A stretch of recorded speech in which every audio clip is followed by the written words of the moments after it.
Kono Kaisa Nishuki Nahito Gaimasu, Yui Mitsuya, dan Masuku Tateishi bukan sekedar rekan kerja biasa. Mereka diam-diam saling menyukai. Sikap Masuku yang selalu membantu dan rendah hati membuat Yui tersipu malu. Sementara kelucuan Yui membuat Masuku tersenyum seperti orang bodoh. Masalahnya mereka berusaha merahasiakan hubungan baru mereka agar tidak membuat suasana kerja jadi canggung. Namun karena mereka sulit menahan diri untuk saling mendekat, rahasia kecil mereka beresiko terbongkar setiap harinya di kantor. Tayang mulai 6 Januari yang akan digarap oleh Studio Blade. Annem Memory Act 2. Setelah melakukan perjalanan ke masa lalu untuk menyelamatkan Tinasa muda, Oscar mendapati dirinya hidup di timeline alternatif.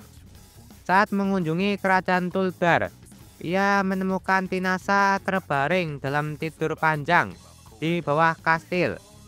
Ketika ia mendekat, Tinasa terbangun dan mereka bertemu untuk pertama kalinya sekali lagi.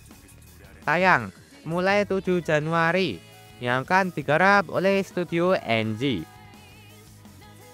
S-Rank Monster no Behemoth Dakedo Nekoto Machita Gawerete El Musume no Peto Shite Kurashite Masu. Setelah tewas dalam pertarungan melawan kekuatan jahat, seorang kesatria terkejut saat mendapati dirinya terlahir kembali, bukan sebagai pahlawan manusia, melainkan sebagai Behemoth, salah satu monster terkuat di dunia. Masalahnya bayi Behemoth terlihat sangat mirip dengan seekor kucing rumahan yang menggemaskan. Keadaan menjadi semakin membingungkan ketika seorang petualang elf yang cantik menyelamatkannya dari ambang kematian dan menjadikan peliharaannya. Perjalanan kesatria sekaligus kucing rumahan ini yang penuh kebingungan baru saja dimulai. Tayang mulai 28 Desember yang akan digarap oleh Studio Zerogi dan Saberworks. Nihon Yokoso Elf-san. Nona Elf tertarik dengan budaya Jepang. Kitase Kazuhiro, seorang pekerja dewasa, memiliki hobi unik yaitu tidur. Sejak kecil ia sering mengalami petualangan seru di dunia lain yang misterius dalam mimpinya. Suatu hari saat menjelajahi reruntuhan kuno bersama seorang gadis elf yang menjadi temannya, ia terkena serangan napas naga sihir yang mereka temui. Ketika terbangun dari mimpinya, ia terkejut mendapati gadis elf yang seharusnya tidak ada di kamarnya sedang tidur di sampingnya. Tayang mulai 10 Januari yang akan digarap oleh Studio Zerogi. Make a Grow. Akira Mizutamari, seorang jenius ilmiah yang berhasil mengembangkan dan mengomersialkan Salt, robot yang mendukung kehidupan manusia, mendapati dirinya terjebak dalam kebuntuan ketika semua penemuannya yang baru gagal. Setelah mendengar dari seorang teman bahwa ia bisa meningkatkan dirinya dengan menciptakan seorang pacar, ia benar-benar melakukannya dengan cara ilmiah, menciptakan seorang pacar buatan bernama Number Zero. Terombang-ambing antara emosi yang diprogramkan dan perasaannya yang mulai tumbuh.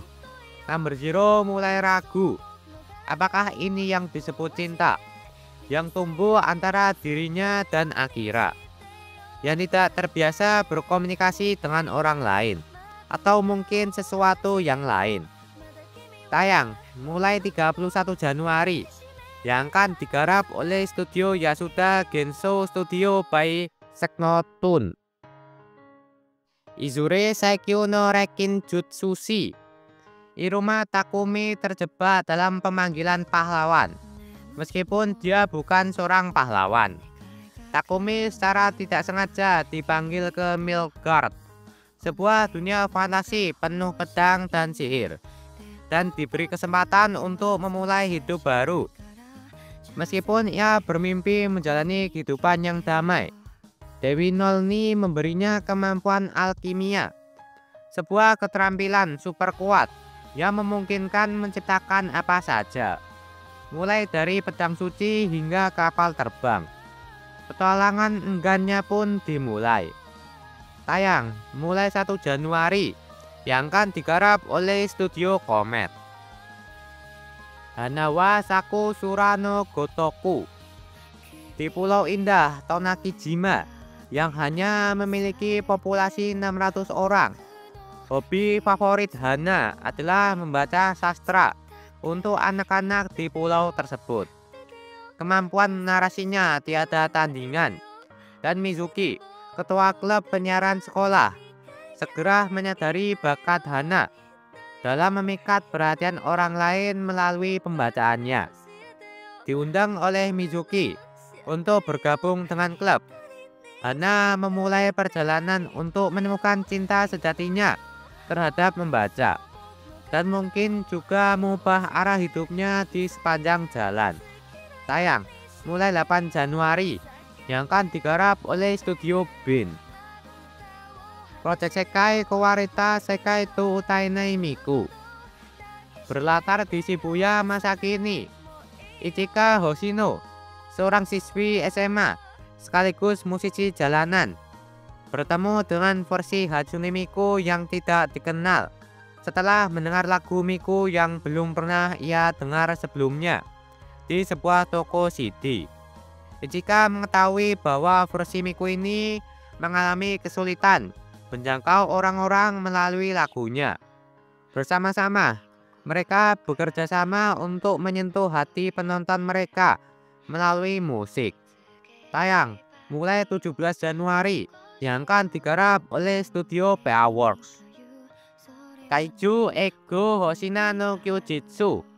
Hari libur, hari damai yang langka bagi pasukan pertahanan. Setelah begitu lama berlatih, Rino lupa apa yang seharusnya ia lakukan di waktu luangnya. Ia melihat bahwa Hoshina sedang melakukan sesuatu di hari liburnya, dan memutuskan untuk menjalankan misi mengintainya bersama Iharu. Namun situasinya kemudian berbelok ke arah yang tak terduga. Tayang mulai 28 Maret, yang akan digarap oleh Studio Production IG. Okinawa Desuki Ninata Koga Hogen Tsukite Sura Sugiru. Ketika Teruaki Nakamura pindah ke Okinawa yang santai, ia jatuh hati pada Kiansan yang ceria. Tetapi dialeknya benar-benar membingungkan baginya. Dengan bantuan Higasan sebagai penerjemah, kehidupan Teru yang penuh kesalahpahaman di pulau itu pun dimulai. Dan ada petunjuk halus bahwa Higasan mungkin juga menginginkan hatinya. Di pulau yang damai ini, tinta mengalir semudah angin laut. Tayang mulai 5 Januari, yang akan digarap oleh Studio Millepens.